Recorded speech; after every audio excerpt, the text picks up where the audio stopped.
Okay, good morning everybody. Right now I am going to discuss that is the transport of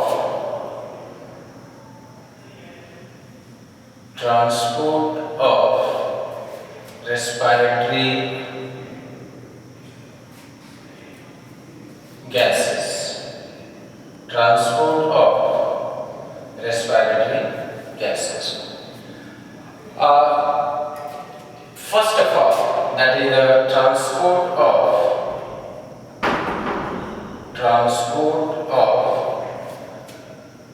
O2. Transport of O2 as per NCERT, that is the approx 3% oxygen transported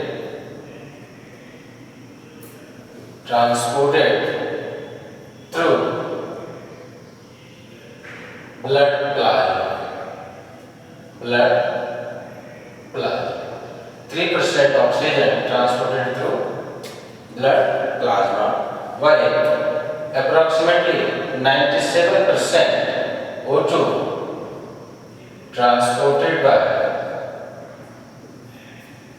hemoglobin of RBCs. Transported by hemoglobin of RBCs.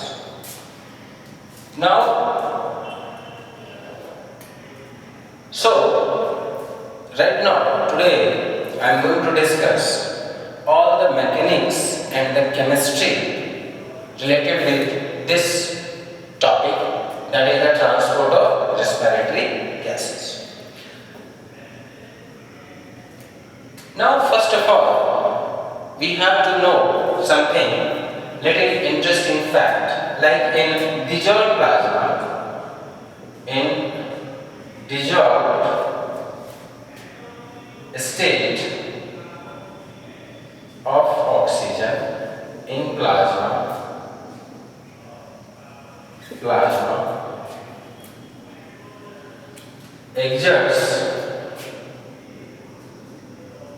exerts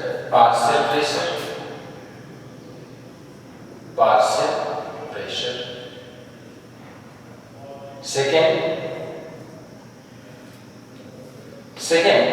the solubility coefficient, the amount or the volume of oxygen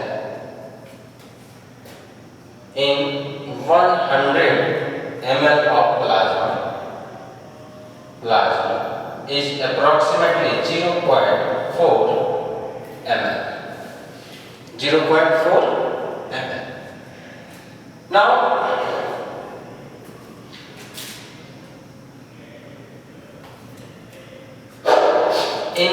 through RBCs, through hemoglobin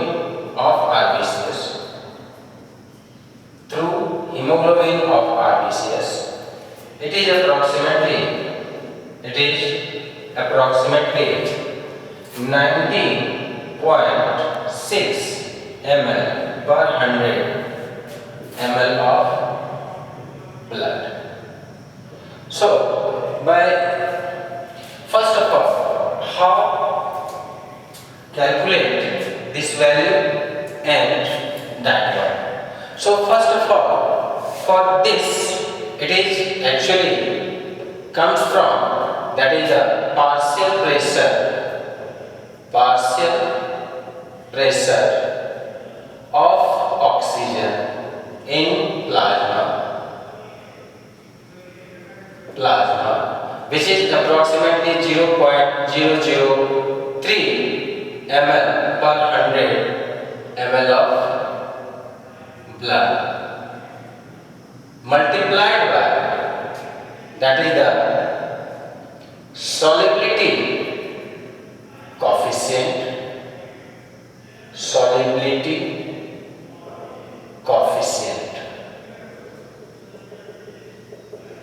multiplied by solubility coefficient of the plasma, which is approximately, by multiplying these two, it gives that one. So this value comes from two things, that is the partial pressure of O2 and multiplied with solubility coefficient of the plasma, so that it is approximately 0.4 ml. Now in this case, how this data or this value actually came? So for this value, we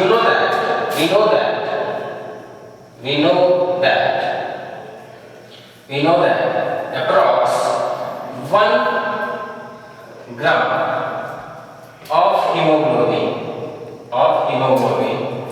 at 100% of its saturation,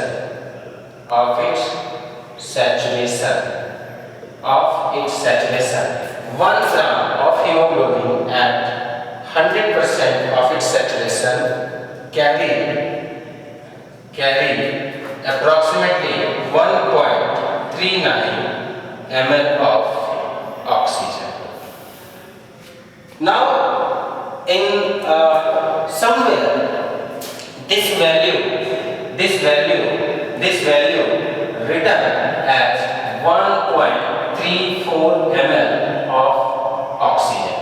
So this value actually 1.34 ml, that is the 97% saturation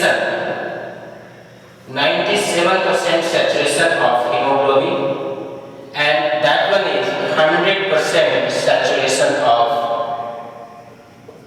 hemoglobin. So these two values, somewhere you may, in very branded books, you may notice that this value is given for 1 gram of hemoglobin. So this is for 97%, but actually it is 1.39 ml. So for the calculation of this value, that is that we know that Hb at its 100% saturation multiplied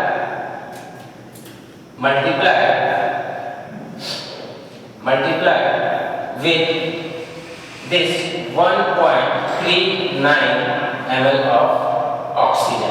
So we know that approximately 15 gram of Hb in 100 ml, 15 gram of Hb in 100 ml, and similarly for 1 gram approximately 1.39 ml. Now by calculating this value, it gives approximately 19. Okay, so we know that here is 15 gram Hb, that is the gram percentage of hemoglobin, and it is 100% saturation, that is the 1.39 ml of O2, which gives rise to 19.6 ml of O2. So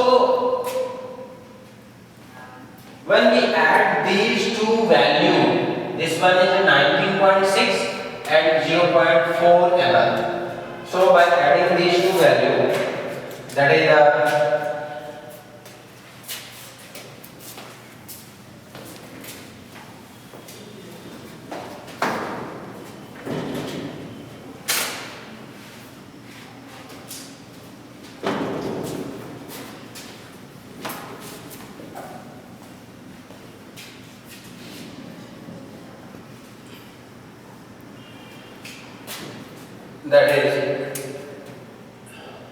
total oxygen present,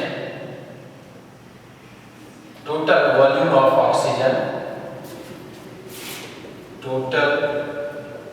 volume of oxygen, present in 100 ml of blood is, that is the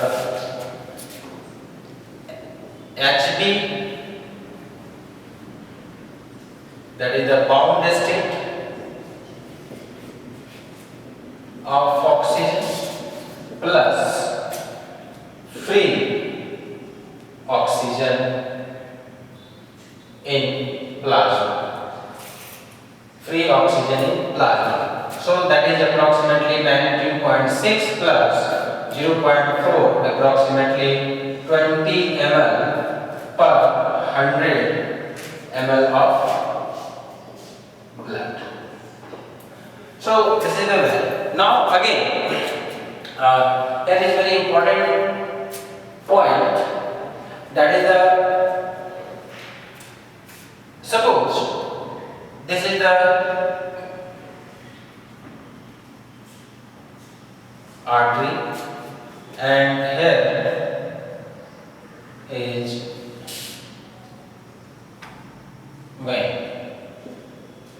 vein, and this is the artery, and here is the some cells,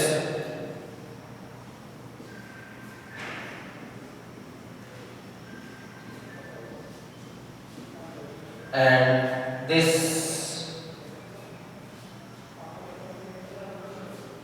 is the capillary.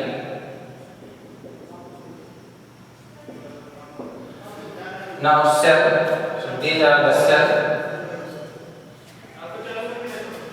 So in artery, here is approximately, we know that per this amount 20 ml of oxygen, 20 ml of oxygen present per 100 ml, per 100 ml of blood. Here is approximately 15 ml of oxygen present per 100 ml of blood. So this is the case of vein, and this is the case of artery, where is the 20 ml, and in this vein for 15 ml for normal state of the individual. Normal state of the individual. Normal state means that is the basal metabolic rate, maintaining basal metabolic rate. So as the oxygen or the blood moves through this artery and it is separated in this capillaries, and finally it merges into vein, so that the difference is approximately here 5 ml oxygen. 5 ml oxygen is utilized by the tissue, and we can say that it is the carrying capacity.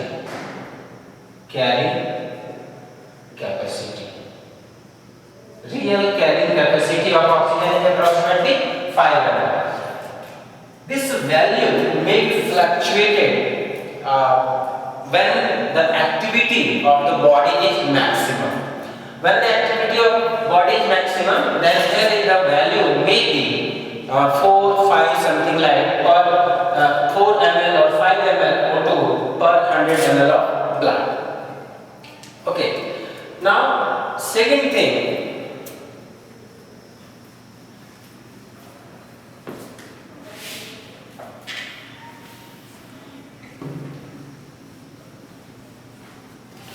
So that we can calculate the efficiency also. Efficiency,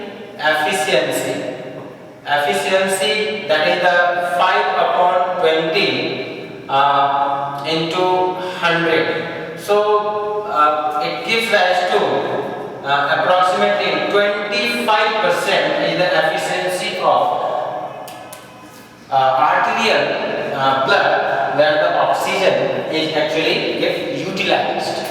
Now again, I am going to discuss, that is the oxygen dissociation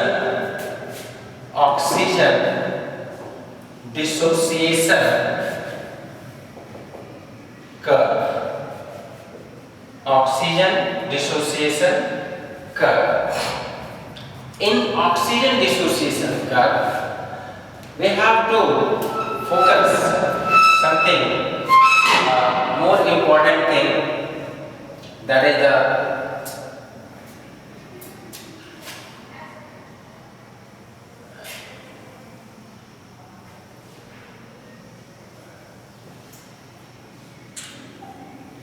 So this is the percentage HV saturation. Percentage HV saturation.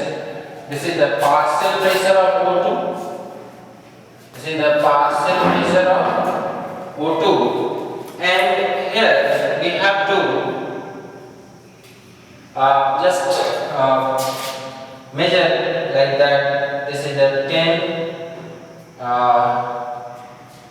This is the 50, and that one is the 100. So in partial pressure, it is approximately 10. This is the 20. This is the 30. 40, 50, 60,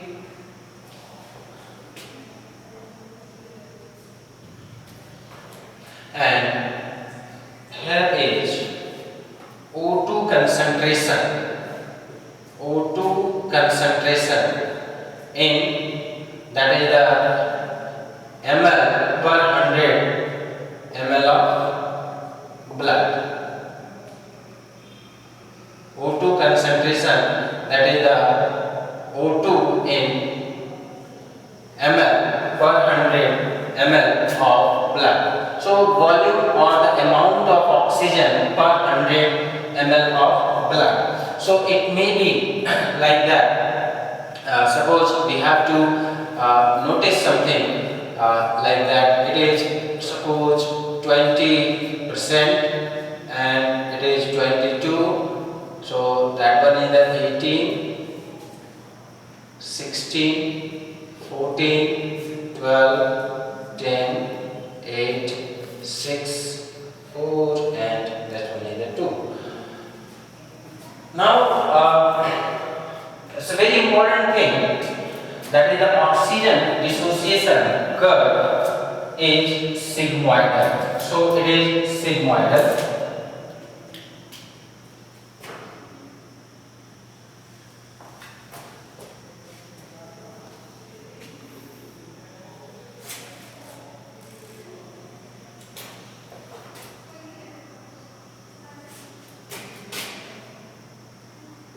It is sigmoidal. Oxygen dissociation curve is sigmoidal. So now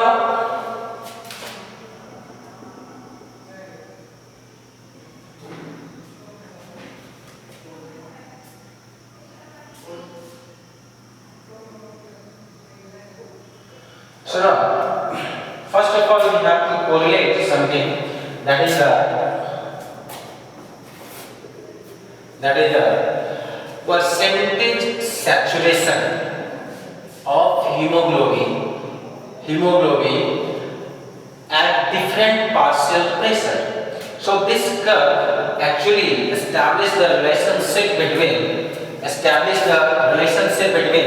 affinity of hemoglobin as well as saturation of hemoglobin. This is a sigmoid curve. This is a sigmoid non-linear curve. That is a O2. But in case of CO2, it is linear. This is a very important difference. So this is a non-linear. That is why it is sigmoidal. But in case of CO2, it is linear. It's a very important thing. Now, first of all, we have to understand this graph like that. That is either we have to explain from this point to that point or from this point to that point. Some basic statement is different if we explaining from this point to that, and if we going to explain from here to there, then there is some differences of the statement. Like suppose if we notice this is the case where this state of the graph, this area it represents the relaxed state of hemoglobin. Relaxed state of hemoglobin, where relaxed state of hemoglobin, it means that the oxygen bound or oxygen attached with hemoglobin. Now this area represents the tense state of hemoglobin, that is the tense state of hemoglobin, where tense state of hemoglobin, where the oxygen is going to release from the hemoglobin. Why it is so? If we notice that suppose this is the partial pressure, suppose 100, maybe more than 100, partial pressure at alveoli, that is the 104 approximately, 104 partial pressure of alveoli, so that it gives the 100% saturation of hemoglobin, and the partial pressure moving towards the 25 to 26, 25 to 26, so here is the 25. So suppose the partial pressure is approximately 25, then here is the release of oxygen. One oxygen, then again if we move something more, little more, then again another release of oxygen. If we move again, if the partial pressure going just fall down, then again this is the release of oxygen, and again this is the release of oxygen. So the release of oxygen is a stepwise process. It means that why it is so, because that you know that the hemoglobin consists from 4 polypeptide. Hemoglobin consists from 4 polypeptide chain, and each polypeptide chain bound with a heme atom where the iron is available, so that oxygen is attached with each polypeptide chain along with heme. So therefore a single hemoglobin molecule carry maximum 4 oxygen molecules. So each oxygen molecules, here is when the partial pressure is approximately 25%, 25, then approximately 2 oxygen it get released. First of all, the release of oxygen going to occur up to this level where the partial pressure is approximately 40 or below the 50. When the partial pressure below 50, then hemoglobin changed into relaxed state to the tense state, so that there is some mechanical force generated inside the molecules, so that it just going to deliver or displace oxygen atom from the polypeptide chain. Now after that, when the partial pressure again going to decrease, so that next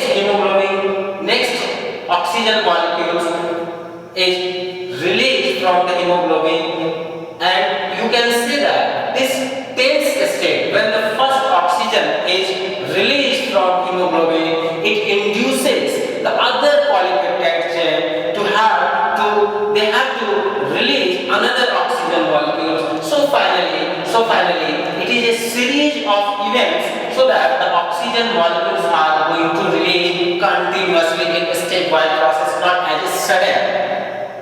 So now this is a very important thing. When the oxygen is going to release approximately 2 oxygen molecules, so that it's said to be P50 of hemoglobin, that is the 50%, means that 2 oxygen molecules are released up to this partial pressure. It means that only 2 oxygen molecules are still available with the hemoglobin. 2 oxygen molecules still available at the hemoglobin. Now this is a very important thing. You have to notice this thing from here. This value P50 represents the 50% saturation of hemoglobin with oxygen. But as the partial pressure decreases, the another molecules another oxygen atoms or oxygen molecules get released from the hemoglobin. Now the question is that why, what is going to happen this oxygen? So the answer is that you know that myoglobin is also available in the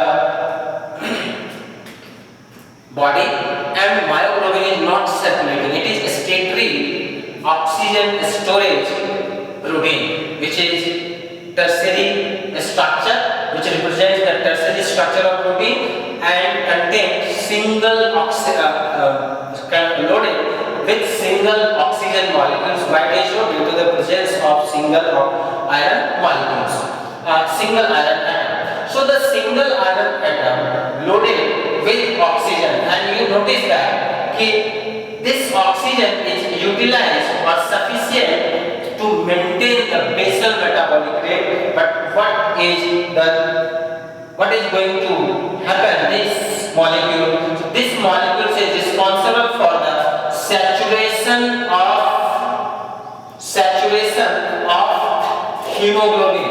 You notice that at very beginning, approximately near about the 10, when the partial pressure is approximately 10, the sharp curve rise of this curve, hemoglobin, this is the myoglobin curve. So the sharp rise, stiff bending occurs up to this level. It indicates that here is the 100% saturation. 100% saturation. So when the partial pressure up to the 10 or 15, 10 to 15 or below 20, at this pressure, the oxygen atom is again released from the hemoglobin, and those oxygen is trapped or get attached with myoglobin. So that this curve this graph is this is the hyperbola.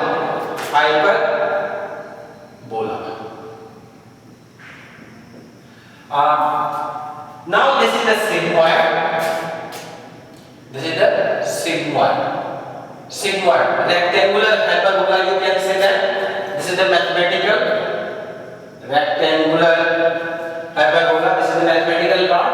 You may so first of all, there is a sharp rise of the saturation of myoglobin, and this is the little slower rise for the saturation of hemoglobin. So this is the difference of different P50 value. So here is the P50 value less than.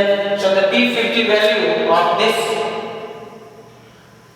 myoglobin is approximately 3 to 5 partial pressure of this oxygen. When the partial pressure of oxygen is approximately 3 to 5, so it gives rise to the 50%, and just above approximately 5 to 7, it gives the 100% saturation. But in case of this hemoglobin molecule, the 50% saturation is approximately at 25. Partial pressure of oxygen is approximately 25 mm Hg, and 100% is approximately more than 100 mm of Hg, which is the partial pressure present inside the alveolus. Now the concentration. So you know that per 100, we are talking every time we are talking about the 100 ml of blood. So it means that 100 ml of blood 100 ml of blood at 104 partial pressure of oxygen, it carries approximately 20 ml of oxygen per 100 ml of blood.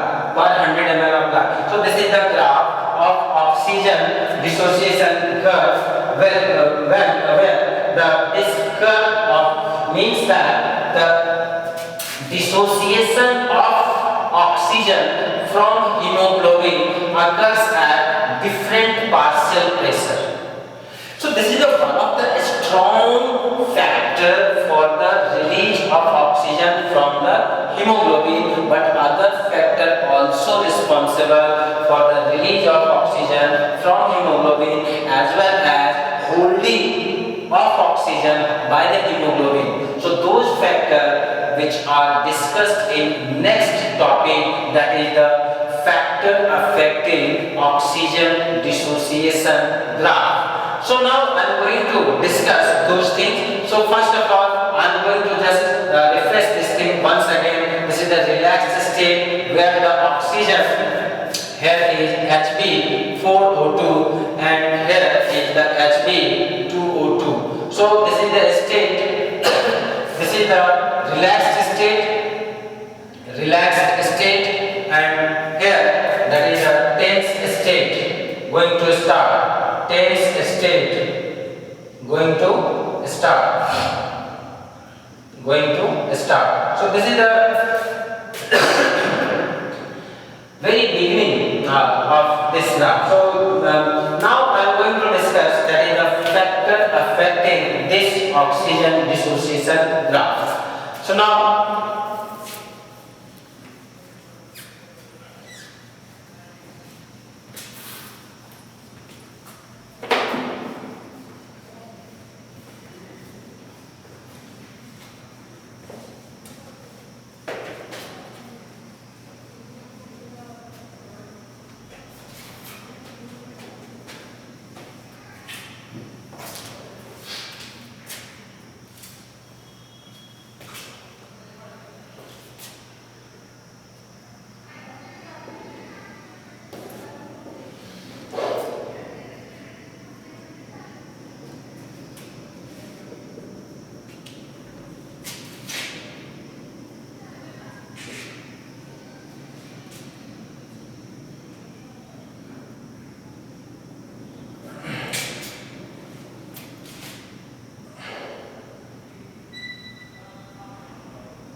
means that is the right shifting.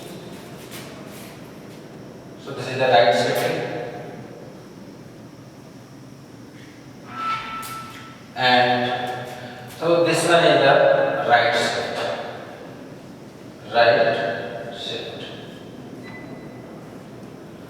Right shift means that the P50 value is going to increase. First of all, so first is that is the right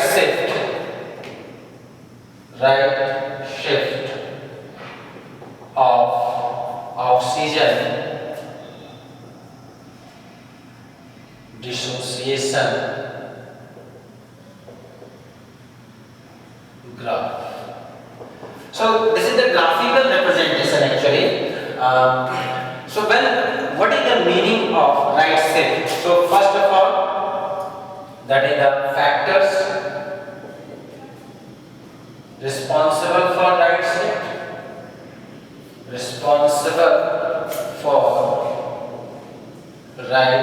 shift. Factor responsible for right shift, that is the first hydrogen, increase in hydrogen ion concentration, therefore decrease in pH. Second, that is the increase in partial pressure of CO2,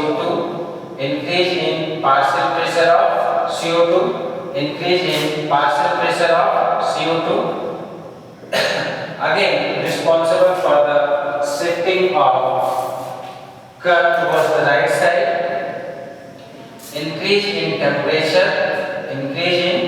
temperature, responsible for shifting of graph towards the right side. These three factors occurs at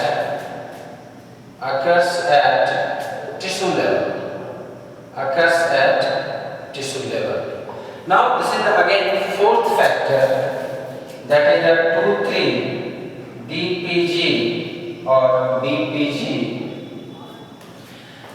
Increase in 2,3 BPG also responsible for the shifting of curve towards the right side.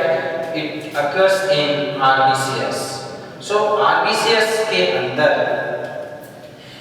Deviation oxygen dissociation graph right side deviate करेगा. Why it is so? Because that this increases the ionic concentration, so that it responsible for release of oxygen from the hemoglobin. These three factors, that is the increase of hydrogen ion concentration, increases the acidity, as well as it actually protonate the histidine residue of the polypeptide chain of the hemoglobin, so that it hemoglobin unable to hold oxygen, and finally it releases oxygen.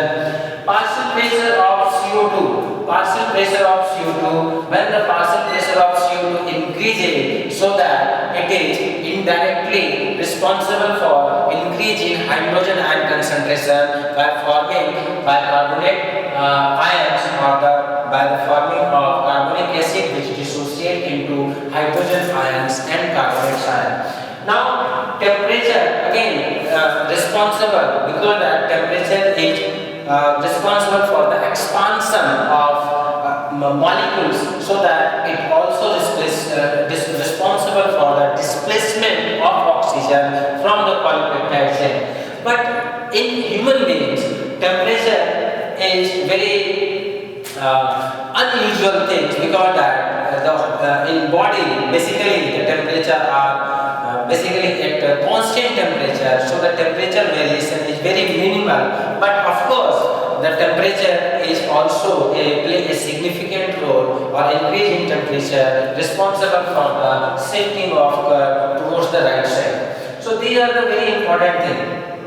Now what is the meaning? So when the graph shift towards the right side, therefore P50 value also increases. What does it mean? That is the affinity. If we correlate affinity of hemoglobin with oxygen, affinity with hemoglobin, affinity of oxygen with hemoglobin, is increases or decreases. So this is a very important thing. Affinity of oxygen with hemoglobin is decreases. So that why it is so? Because that it going to release hemoglobin oxygen very early compared to this normal. So that affinity of oxygen with hemoglobin is decreasing. So here is affinity of oxygen with hemoglobin is going to decrease. So this is a very important thing. Now again, when the curve shift towards the left side, so if the curve shift towards the left side,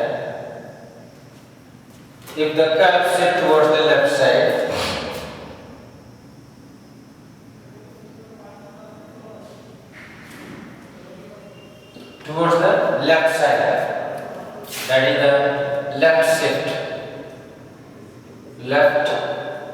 shift, so that here is the P50 value. So P50 value 10, P50 value 25, P50 value 35, or maybe more. That is these different P50 value of hemoglobin gives the idea about the affinity of oxygen with the hemoglobin.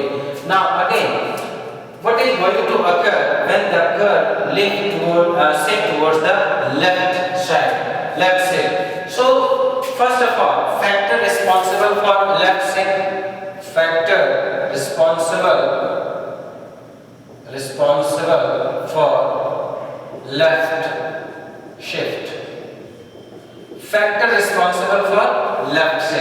So what is going to occur? That is first of all, that is the decrease in hydrogen ion concentration, therefore increase in pH, decrease in partial pressure of CO2, decrease in temperature, and decrease in 2,3 DPG or DPG, also responsible for the shifting of current toward the left side, that is the carbon monoxide, effect of carbon monoxide and fetal HB, also responsible for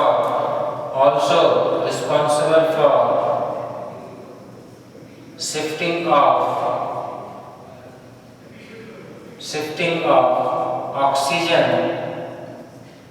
oxygen dissociation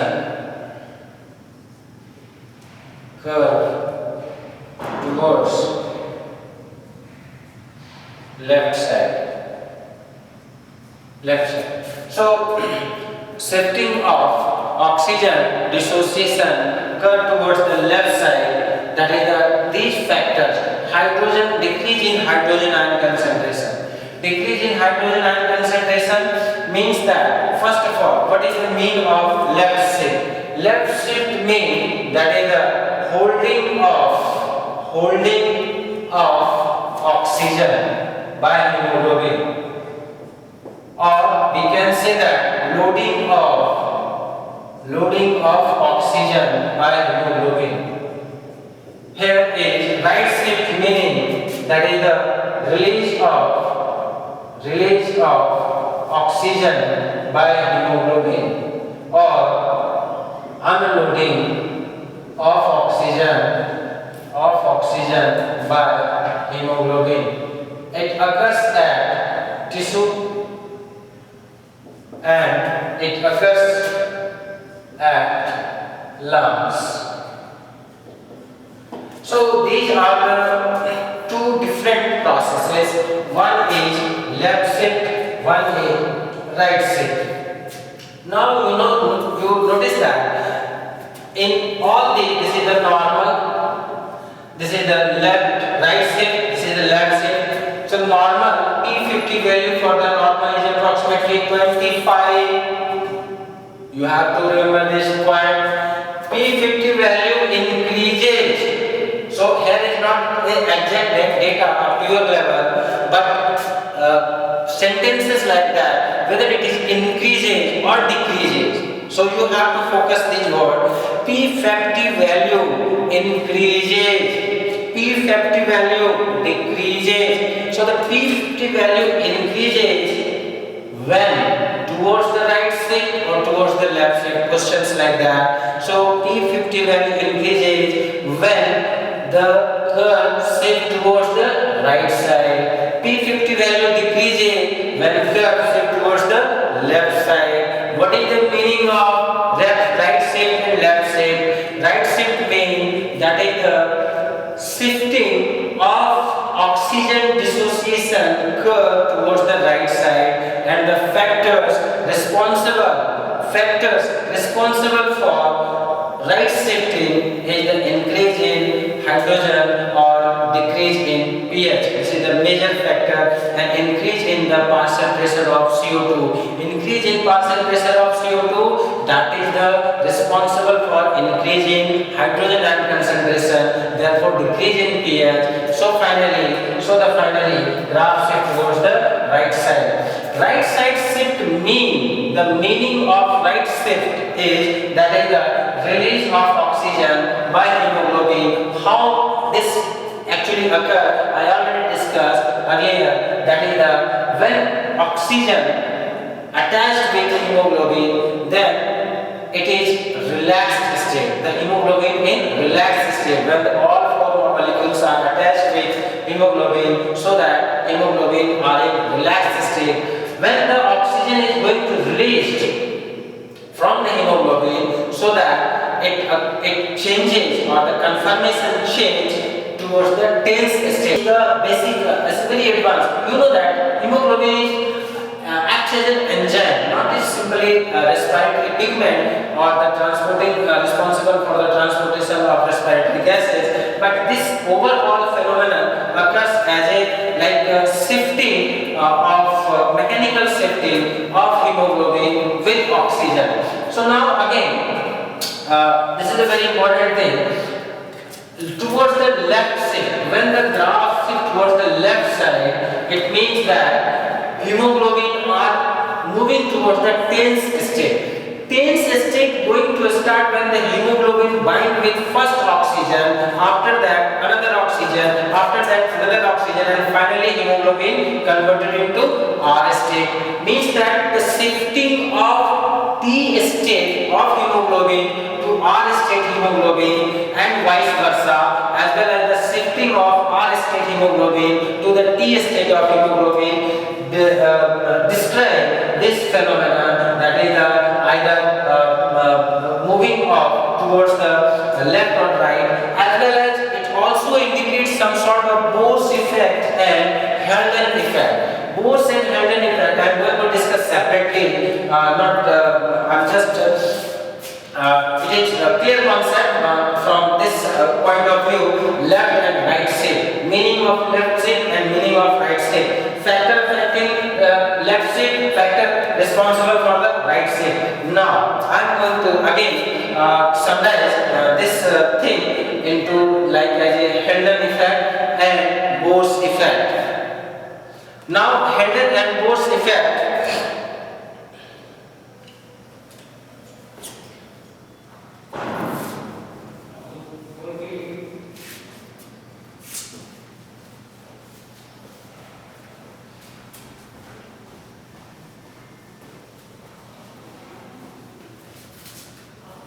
now, so two important things, that is the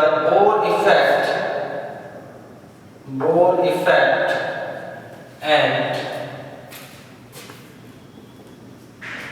Helden effect. Bohr effect and Helden effect. So,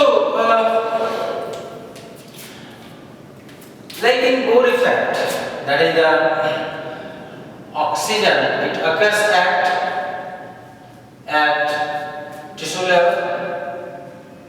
tissue level basically, where PCO2 is maximum. So suppose this is the oxygen, this is the RBCS, and this RBCS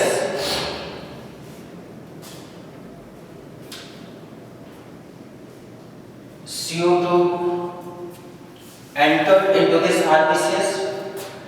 Now this CO2 along with water, this CO2 along with water, it forms H2CO3, that is the carbonic acid. Now this carbonic acid actually further dissociate into H plus HCO3 minus, H plus HCO3 minus. So approximately, suppose if we 100% CO2 and it is at tissue fluid present in tissue fluid, this CO2 get trapped by this RBCS. So this is the RBCS. Now, so that when the CO2 enters into this RBCS, this amount of CO2 is approximately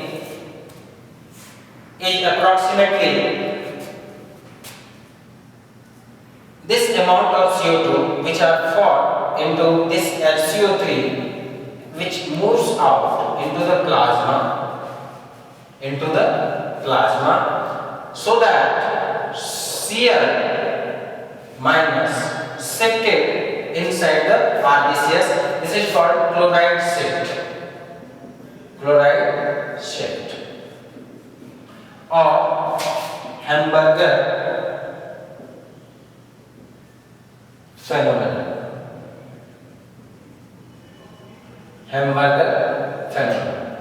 So present in tissue fluid, this amounts of CO2 which enters into this RBCS, so that it combines with water in presence of carbonic anhydrase.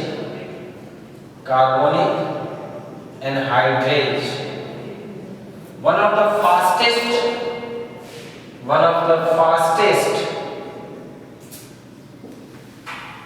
known enzyme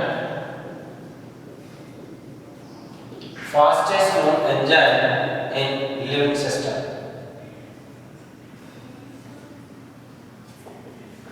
Fastest known enzymes in the living system.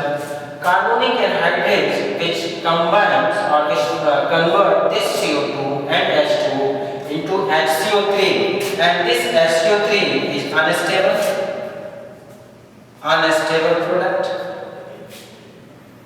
which get stabilized by dissociating this H2CO3 into H plus and HCO3 minus. This HCO3 minus moves out from the plasma because that this is a continuous process. Formation of H2CO3 and formation of this bicarbonate ion is a continuous process, so that it needs to be moved out for the continuation of the reaction, otherwise the reaction will stop. So for the continuation of reaction, this HCO3 must be moved out into the plasma, and for the compensating this minus negative charge, Cl minus enters into this RBCS, which is known as chloride shift. Question may ask from this section, what is the chloride shift, where it occurs? So chloride shift occurs at the tissue level. Chloride shift occurs at the tissue level, and it is occurs in pores effect also. Now again, it is also known as Hamburger phenomenon. Now this HCO3 is for approximately 70% for the transportation of CO2. Now rest of the CO2, this CO2 is again dissolved in plasma,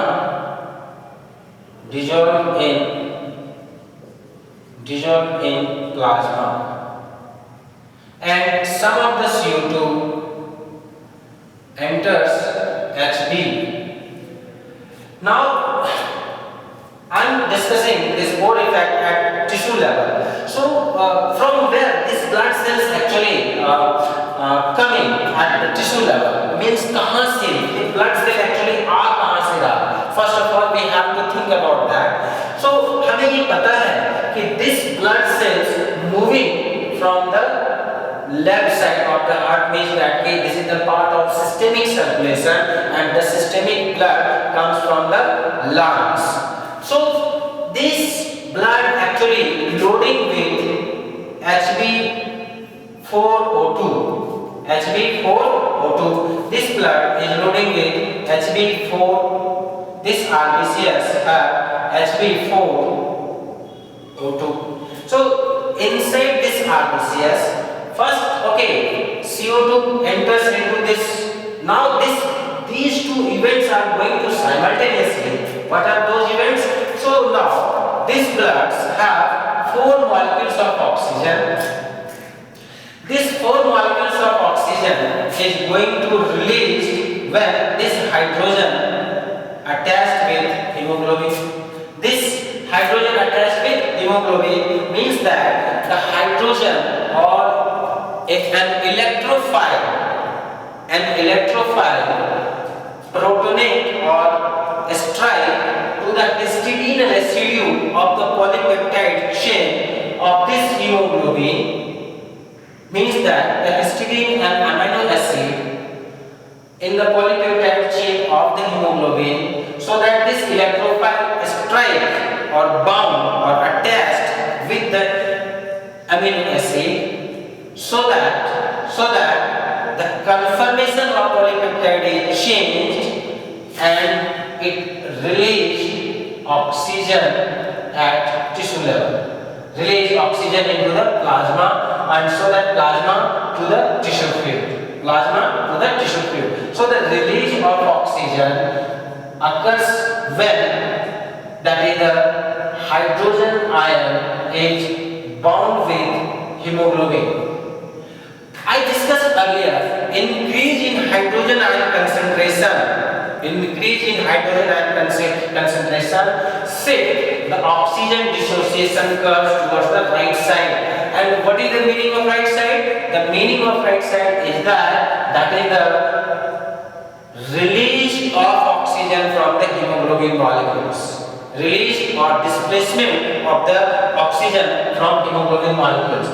Now, just imagine or summarize all the stuff here. The release of oxygen from hemoglobin occurs due to increase in concentration of hydrogen. Increase of concentration of hydrogen occurs when the formation of H2CO3 is going on, and H2CO3 is going on when the continuous supply of CO2 is available.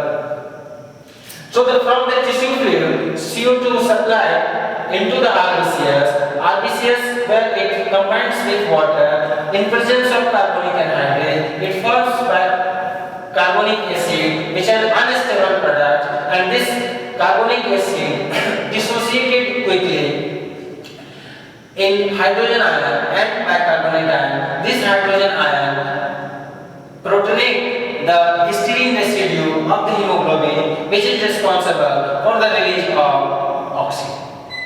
I said earlier, I told you that the partial decrease in partial pressure up to the 40 mm of Hg is the most strong factor for the release of oxygen compared to any other factor. Second thing, that is the increase in partial pressure of carbon dioxide is again responsible for the release of oxygen molecules. The increase in carbon dioxide is the key factor for all these consequences which are actually visualized here inside the RBCs. So, when O2 is released, this O2 is utilized.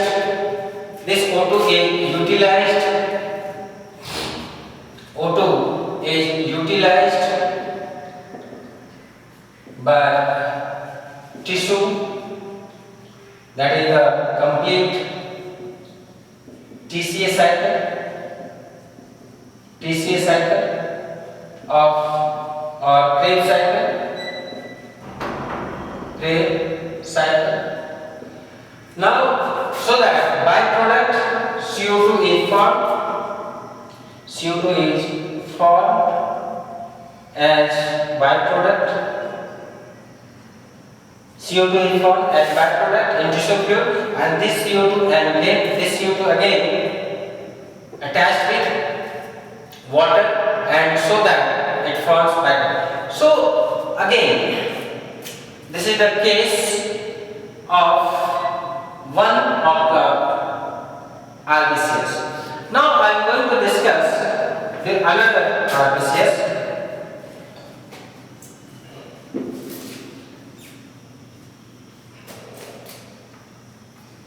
So this RBCs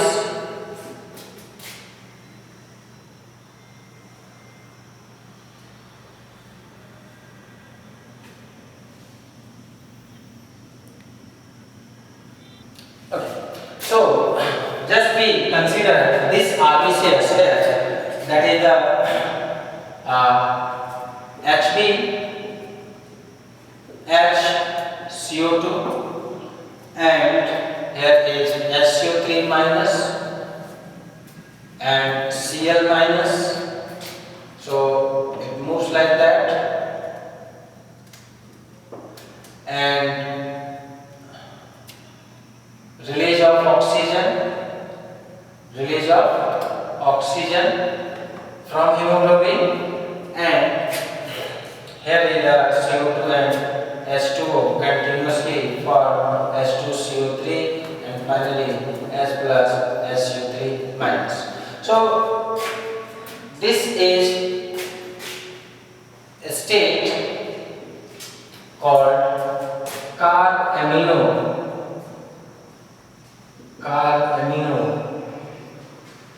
hemoglobin. Carb amino hemoglobin. So carbon dioxide transported into the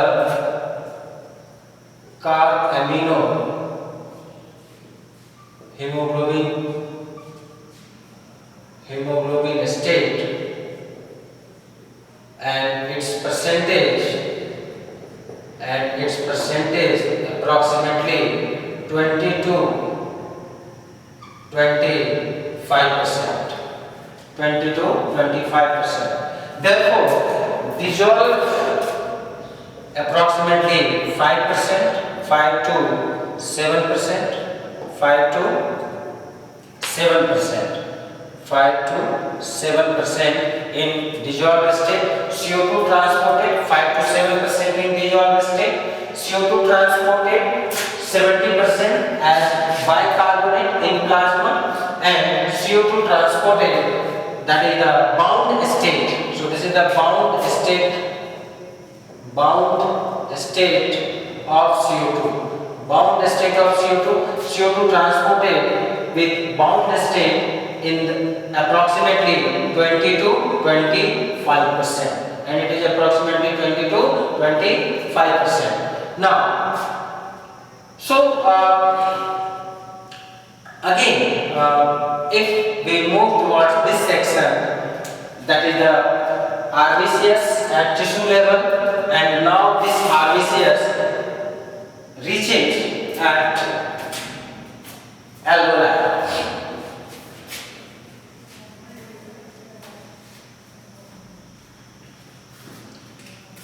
At alveoli.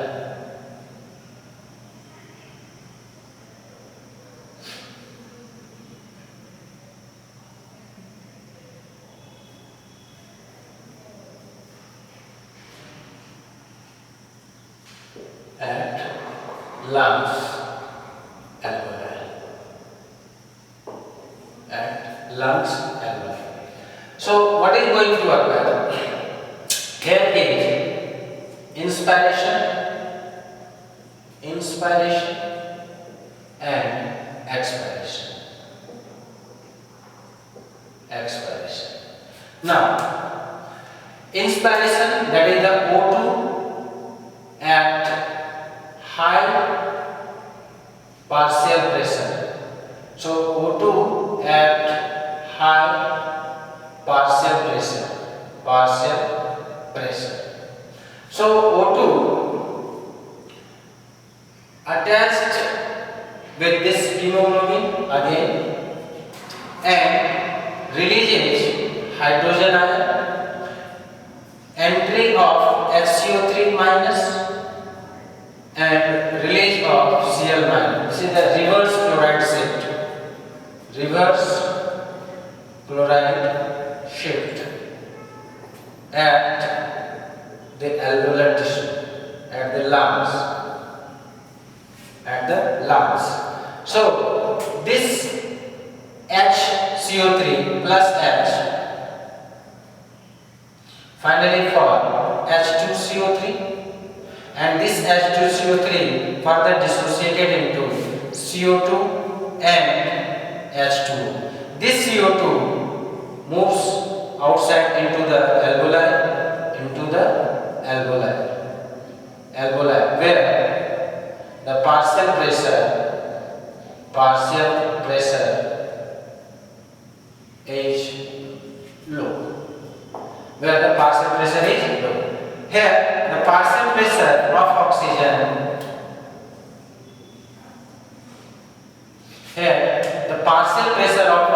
High, and inside this RBCS the partial pressure is low, so that oxygen easily moves towards the inside the RBCS, because it kinematically favorable reaction or energetically favorable reaction. So it diffuses inside the RBCS, and at the same time it bound with hemoglobin. So HbO2.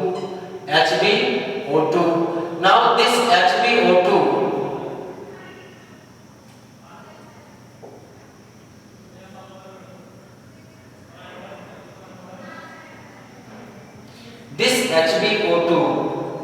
HbO2 bounded, and finally this here is the removal of CO2 as well as hydrogen ion. This is the hydrogen ion. So removal of hydrogen ion, removal of CO2,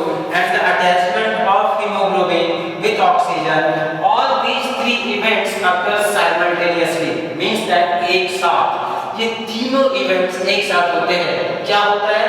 oxygen entry करेगा from high partial pressure to low partial pressure, oxygen haemoglobin के साथ एक transition state में आएगा, transition state में आने के बाद इसके बीच बॉन्डिंग होगी, बॉन्डिंग जैसे होगी उसी समय इस प्रोटॉन की रिलीज होगी और कार्बन डाइऑक्साइड रिलीज होगा। कार्बन डाइऑक्साइड बाहर निकलेगा तो ये एक्सपायरेशन होगा, एक्सपायरेशन होगा, कार्बन डाइऑक्साइड बाहर निकलेगा, एक्सपायरेशन होगा। Now at the same time कुछ जो प्रोटॉन है, ये प्रोटॉन इसी टाइम ये HCO3 माइनस प्लाज्मा से, दैट इज द प्लाज्मा से एंट्री करेगा inside the RBCs, enters into the RBCs and it bound with hydrogen ion, means that proton finally converted into H2CO3 which dissociates into CO2 and H2O in presence of carbonic anhydrase, in presence of carbonic anhydrase. Now this CO2 moves outside from the lungs, from the RBCs into the alveoli where the partial pressure of alveoli is low, so it favors the movement of CO2, means that it is energetically favorable reaction or favorable diffusion process, so that carbon dioxide moves out. This is the expiration. Now this loaded hemoglobin with oxygen again move towards here, and the same process is going to occur. So at tissue level and at alveolar level. So this is the effect where the cell enters into the RBCs, cell moves out from the RBCs, and HCO3 enters into the RBCs, known as this overall process is called Helden effect. Helden effect. That is the attachment. Helden effect, that is the loading of oxygen with hemoglobin. So this is the Helden effect, loading of oxygen with hemoglobin, and all these consequences, all these reactions going to occur continuously along with the loading of hemoglobin with oxygen. So this is known as Helden effect. This is known as Bohr effect. That is the delivery of oxygen from the hemoglobin into the tissue fluid, and here is the attachment of oxygen with hemoglobin in alveoli. So these are some differences between Helden effect and Bohr effect.